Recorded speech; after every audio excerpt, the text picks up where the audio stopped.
Сая бас төсвийн байнгын орон дээр Евразийн эдийн засгийн холбоонд тийм ээ одоо төр хилцээр хийх зөвшөөрөл зохицуулалтыг хилцээд хойшлууллаа шүү дээ. Тэгэхээр ялангуяа энэ төр хилцээрт орж байгаа бараа бүтээгдэхүүн хөдөө аж ахуйн салбарыг хичнээн нэр төлөхийн бараа орох гэж байгаа юм бэ. За энэ дээр салбарын сайдын хувьд нь яаж анхаарч байна? Та хоёр нь энэ хилцээрийг дэмжиж байгаа юм. Хоёр талтай. Эрэг тал байна, сөрөг тал байна. За энэ Евразийн орнууд энэ Беларусь, Орос улбанус, Казах, Армян, Кыргыз нэгдүгээр тэд нар хүүтэн бүсийн орнууд. Сэрүүн бүсийн орнууд манай малайчун гаралтай түүхий эдийн экспортод үйлдвэрлэлд бол эргээр нөлөөлнө. Тийм биз? Нөгөө ноос, ноолор, хувцс, хунар, ажаал бүх юм чинь ийш маш амжилттайгаар 200 сая хүний зах зээл шүү дээ. За нөгөө талаар эдгээр орнууд маань маш хүчрхэг хөдөө аж ахуйн бааз урт орнууд. Хөдөө аж ахуйн бүтээгдэхүүн дээр манайдаар дарамт үүснэ. Буюу манайд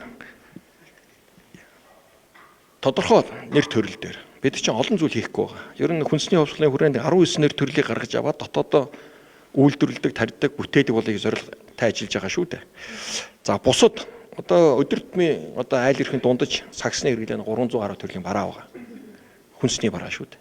Тэгэхээр манай нэг 20 төрлийн бараанаас бусад барааны нийлүүлэлт сайжирч, үн хямдарч, хэрэглэгчдэр бол өргөн хүрээний одоо нийлүүлэлт нэмэгдэнэ гэсэн үг.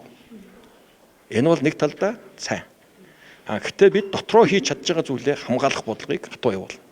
Тэгэхээр бид энэ Евразтай тарифын хилцээр дээр эдрийгээ хамгаалах, тарифаар хамгаалах нэг бодлого явуулж байгаа. За нөгөө талаас нэмэн үрдэхийн албан татвар, орлогын албан татвар гэх мэтийн дотоод тарифын бус дотоод татврын бодлогын зохицуулалтаар үйлдвэрүүдэд давхар хамгаалж өгөх ёстой.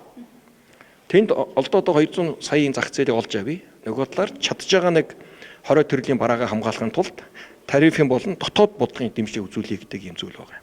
Тэгэхээр энэ хилцээрийг их хурл тэмцэн нөхцөлд дагаж үндэсний үйлдвэрүүдэд яаж хамгаалах юм бэ гэдэг бодлогыг давхар хийж өгсөн. Тийм байгааз ингээ явчвал хөнгөн үйлдвэртэй хожоод хүнсний үйлдвэрээс хамгаалаад ард иргэдээ өргөн хэрэглээний бараагаар чангаад ингээд явж болцоотой. Тэгэхээр энд улс төрчхөөсөө илүү Монгол улсад ямар хэмжээний ашиг, ямар хэмжээний орлого, ямар хэмжээний бас боломж бий болох уу гэдэг талаас сайн хараад ингээд чиглэлээ явуун. Салбар өөр. Жишээл арь шир ноос нуулрах нь бол их баяртай. Маш боломж олно. Махны чиглэлийн экспорт боломж олдно. Манай хивс одоо сүлжмэл, нэхмэл, нэхэсгүй эдлийн салбар боломж олдно. Тийм биз? Хүнсний одоо жишээлбэл хэд хэдэн бараан дээр сая Улаанбуудаа сүүс бүтээгдэхүүн, өндөг. За тэгээд энэ манай шингэн хүнсний бүтээгдэхүүн дээр эрсдэл учирч ирсэн. Бид нар нэлээд хамгаалт хийсэн. Нэлээд гэрээн дээр наашин цаашин тохиролцсон. За гэхдээ цаашд бас дотоодоос бас дэмжлэгийн юм бодлого давхар явах ёстой гэдэг нь бол улам тодорхой байгаа. Тэгэхээр нэг зүйлээр нөгөө зүйлийг үгүйсгэж гэж туйлширч хэрэггүй. Дахиад ноолурлог оръё. Одоо энэ тарифын зохицуулалтад туцалчхад амархан одоо техник төсөлт. Тэгээд ноолур өсөхгүй харин бүр унах болов гэж. Тарифын хязгаарлалтанд орсон улсын түүхийд нийлүүл буюу хамт үн унж байгаа үед бид нар дагаж өөрөө унаж үндэсний үйлдвэрлэлүүдэд унгааж болохгүй. Бид үйлдвэрлэл бэлэн болсон. Хамгийн гол нь бэлэн болсон. Нэг зүйл байгаа юм. Өмнө нь бол ноолуурыг бол өнөөдөр аваад орой угаагаад нөгөөдөр контейнер тэгээд экспорт болдог. Самналтын техникийн процесс удаан багхгүй үйлдвэрлэлийн процесс. Энэ 3 сарын хугацаанд гээд самнах, боловсруулах, эргэлтэнд орж удна шүү дээ. Энийг жоохон дэсэтгээч. Өнөөдрийн хэд богино хугацааны юм давтаж одоо ингэж бас нэг нөлөөнд давтаж ингэж яриад байгаа байтал. Тэгэхээр дараа бүгд маань нэг имэйлт очоод нэг үзээдэх үндэсний үйлдвэрүүдээр нэг тойротмоор. Яг яаж авч जैन? Дэлхийн зах зээлийн байдал ямар байна? Монголд боломж байна уу? Эрэг сөрөг тал нь юу байна гэд энэ надаас биш үйлдвэрлэгчдээс. За ноолур худалдан авж байгаа газар дээрээс үн ханшиг авмаар. Тэгэхээр ноолурын талын мэдээллийг иргэдэг хүн. Одоо бид үйлдвэрлэгч байж ижил энэ бүх өрсөлдөөнөөс хожиж гарна, тисч гарна.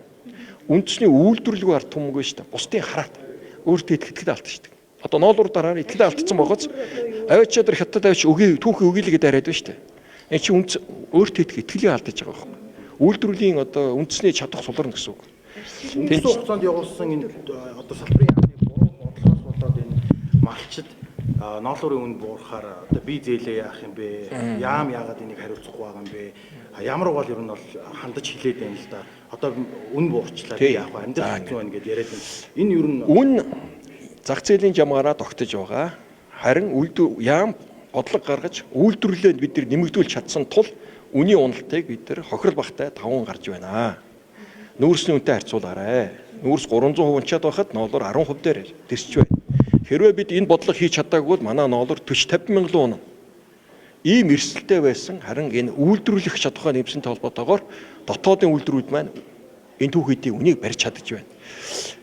Яагаад гэвэл ахаад хэлье дэлхийд байгаа ноолуурын 50% маш үнэтэй бүтээгдэхүүнийг бид үйлдвэрлэж чадж байгаа. Тэгэхээр энийг улам хөгжүүлээд урагшаа гарвал малчин чожин, үйлдвэрлэж чожин, улс орон чожих юм шүү. Ахаад хэлье энийг болчхоор үн өсөөд явна гэж тийм гинэн битгий бодоорой. Бусдын тийм явуулан битгий ятаарай. Яаж игээд энэ жил зүтгэхэд бүгдээрээ үндэсний үйлдвэрүүдээ, ноолуурынхаа үйлдвэрүүдийг босгоод авъя гэж л одоо уриалмаар байна.